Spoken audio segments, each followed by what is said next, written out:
Di situ sebenarnya yuriduna ayyutfi'ul Islam bikalamihim. Jadi betul-betul jelas dan nyata seperti yang kita sampaikan tadi. Mereka berusaha untuk menutup, meragukan, mengacaukan, bahkan menenggelamkan Islam bikalamihim, bi statusihim, bi youtubihim, bi vlogihim, bi stand upihim, bi menterihim, bi DPRihim, bi RUU-ihim, dan lain sebagainya. Masya Allah kaum muslimin dimanapun anda berada, jangan terkecoh dengan isu klepon untuk mempermainkan isu sehingga mereka menjadi sebuah target brainwash, dicuci otaknya sehingga hilanglah semua tuntutan dan kritik mereka terhadap rezim, kritik mereka terhadap ulama dan lain sebagainya. Mari kita sampaikan di dalam 1000 tahun atau 1400 tahun. Pondok Pesantren Syariah Al-Jalil, program tahfidz hadis Al-Quran, penanaman akidah yang kuat dalam rangka kaderisasi pemimpin muslim yang siap terjun di tengah masyarakat, membentengi akidah mereka, serta membela agama dan syariat, menjaga sunnah nabawiyah. Kami tidak melihat nominal berapapun yang Anda tanam, tapi niat mulia Anda lah, baik yang diniatkan untuk diri Anda, terutama untuk orang tua Anda yang mungkin sudah rindu menanti sedekah jariah Anda. Hormat kami untuk Anda semuanya. Kami kan terus bersamamu, untukmu Mahat Al-Jalil tercinta. Kami penuhi panggilanmu.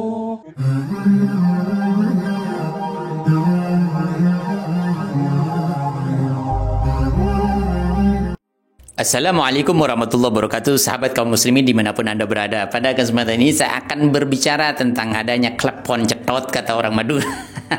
Jadi klepon misalnya seperti itu. Tapi yang paling lucu buat kami adalah mereka para konten-konten kreator Islami, Ustadz bahkan yang mengatakan Kiai Hadi ini terkecoh dengan adanya beberapa isu dan konten tentang adanya isu klepon cetot. Masya Allah, ada klepon Islami, ada klepon syar'i dan lain sebagainya. Maka dalam kesempatan ini saya tidak akan terkecoh juga dengan hal itu. Sehingga terkecohnya mereka misalkan Ustadz mengatakan, apa hukumnya makan klepon? Halal atau tidak? Selama tidak ada larangan dan lain sebagainya. Macam-macam dalil dikeluarkan. Tapi bukan ini pada intinya yang dimaksud oleh orang-orang para pembenci Islamophobia yang bergerak, yang bergeria dengan buzzer-buzzernya saat ini. Tapi yang dimaksud oleh mereka adalah bagaimana iman-iman umat Islam menjadi kacau. Umat-umat Islam menjadi tidak fokus lagi dengan adanya RUU, HIP, BPIP dan lain sebagainya yang mengancam terhadap ketuhanan. Kemudian di bidang itu, kemudian di bidang yang lain, bagaimana rakyat sudah tidak ingat lagi dengan adanya Harun Masiku, mega korupsi dan lain sebagainya. Ini adalah satu kesempatan mereka untuk mempermainkan isu sehingga mereka menjadi sebuah target brainwash, dicuci otaknya sehingga hilanglah semua tuntutan dan kritik mereka terhadap rezim, kritik mereka terhadap ulama dan lain sebagainya. Mari kita sampaikan di dalam 1000 tahun atau 1400 tahun yang lalu, baginda Rasul SAW di dalam Al-Qurannya sudah disampaikan begitu. Mereka ingin mencari cara bagaimana umat Islam kacau akidahnya.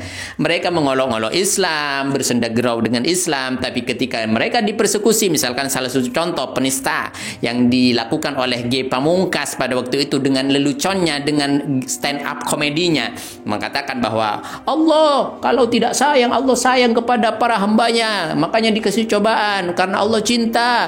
Cinta apa? Katanya begitu. Seperti di dalam stand up-nya juga Joshua mengatakan meledek-ledek muslim mayoritas, mereka bisa gini dan itu, muslim katanya begitu. Kemudian Coki Pardede, tretan muslim, ini sama seperti klepon. Mereka cuman Coki Pardede ini membuat satu konten dan membuat satu banyolan, jadi daging babi dimasak dengan kurma, sehingga apa? Pita cacing babi ini kemudian masuk Islam atau mualaf katanya. Nah, ini adalah satu upaya-upaya mereka untuk mengkerdilkan umat Islam, anak-anak cucu kita punya keyakinan dan iman. Dan ini Masya Allah disayangkan sekali seperti adanya kasus-kasus seperti itu diberikan pembelaan oleh Gus Miftah mengatakan bahwa benda mati tidak punya agama, jadi tidak ada penista dan lain sebagainya. Betul, benda mati tidak punya agama, tapi benda mati punya Tuhan.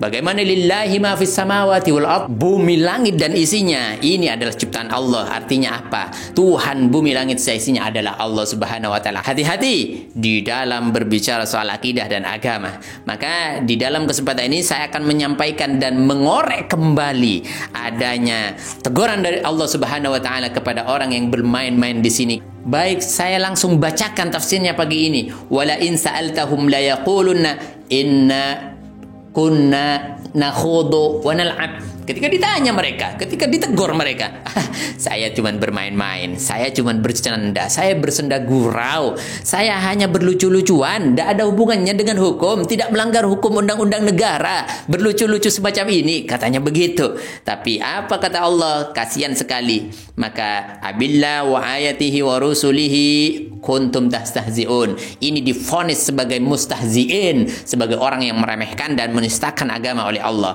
Maka la ta'tadziru, jangan dengarkan ketika mereka minta maaf. Tidak perlu minta maaf, kata Allah, ketika dia tidak betul-betul mau bertaubat dengan taubatan nasuha.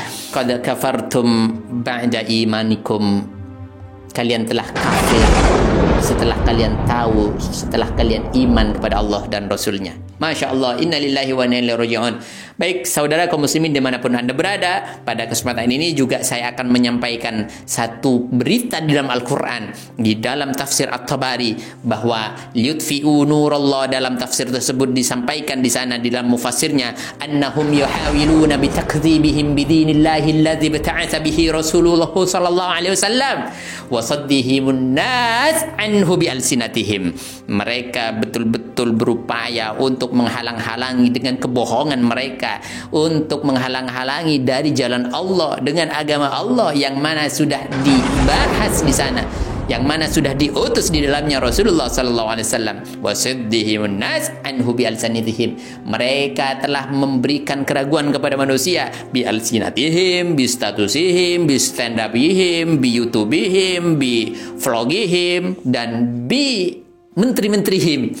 Mereka betul-betul luar biasa kompak saat ini. Masya Allah, Islamophobia berada di mana-mana. Tapi apa kata Allah? Allah illa ayutimma nura. Allah tidak akan biarkan itu. Allah akan tetap memberikan satu sinar yang luar biasa menjulang jaya di dalam agamanya, yaitu agama Islam. Apa yang dimaksud di sana? Ya'lu dinuh. Akhirnya agama Allah menjadi satu agama yang jaya, yang terjaya di dunia ini. Wa tadhharu kalimatuh, dan kalimatnya, syariatnya, sunnahnya menjadi syariat yang tidak akan pernah dikalahkan, tidak akan pernah bisa dikoyak-koyak oleh orang-orang liberal, komunis dan sebangsanya. Wa itumul haqqul ladzi ba'atsa bihi rasulahu Muhammadan sallallahu alaihi wasallam, dan hak yang ada akan lebih disempurnakan lagi sebagaimana diutus oleh baginda Rasulullah SAW. Sahabat kaum muslimin, saudaraku, channel Benteng Akidah dimanapun Anda berada, dari Muhammad bin Husain dalam tafsir lain, yaitu tafsir Al-Itfa, disebutkan bahwa di situ sebenarnya yuriduna ayutfiul Islam bi kalamihim. Jadi betul-betul jelas dan nyata seperti yang kita sampaikan tadi. Mereka berusaha untuk menutup, meragukan, mengacaukan, bahkan menenggelamkan Islam bi kalamihim, bi statusihim, bi youtubihim, bi vlogihim, bi stand upihim, bi menterihim, bi DPRihim, bi RUU-ihim, dan lain sebagainya.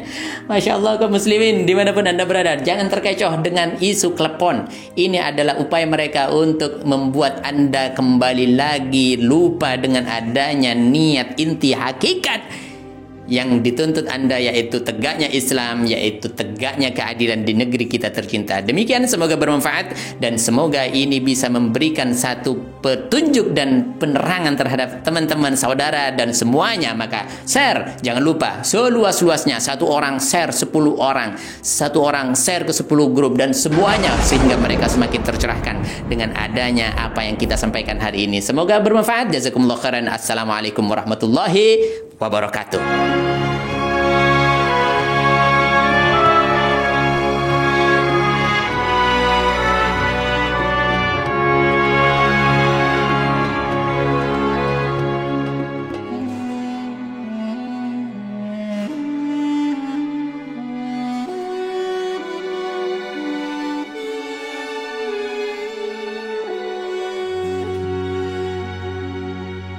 Kami mengajak Anda untuk ikut serta membebaskan tanah wakaf, pembangunan dan program kaderisasi pemimpin muslim yang kuat memegang syariat dan sunnah. Yakinlah bahwa janji balasan Allah tidak terkira dalam perhitungan manusia. Salah satu janji Allah dalam Al-Quran, وَمَا أَنْفَقْتُم مِّن شَيْءٍ فَهُوَ يُخْلِفُهُ وَهُوَ خَيْرُ الرَّازِقِينَ. Dan apa saja yang kamu infakkan, Allah akan menggantinya, dan dialah pemberi rezeki yang terbaik. Rasulullah juga menyerukan dengan sabdanya, "Anfiq ya Bilal, wala takhsha min dzil arsy iqlala." Berinfaklah wahai Bilal, jangan takut dipersedikit hartamu oleh zat yang memiliki arsy. Pondok Pesantren Syariah Al-Jalil, program tahfidz hadis Al-Quran, penanaman akidah yang kuat dalam rangka kaderisasi pemimpin muslim yang siap terjun di tengah masyarakat, membentengi akidah mereka, serta membela agama dan syariat, menjaga sunnah nabawiyah. Kami tidak melihat nominal berapapun yang Anda tanam, tapi niat mulia Anda lah, baik yang diniatkan untuk diri Anda, terutama untuk orang tua Anda yang mungkin sudah rindu menanti sedekah jariah Anda. Hormat kami untuk Anda semuanya. Kami kan terus bersamamu, untukmu Mahat Al-Jalil tercinta. Kami penuhi panggilanmu, untukmu.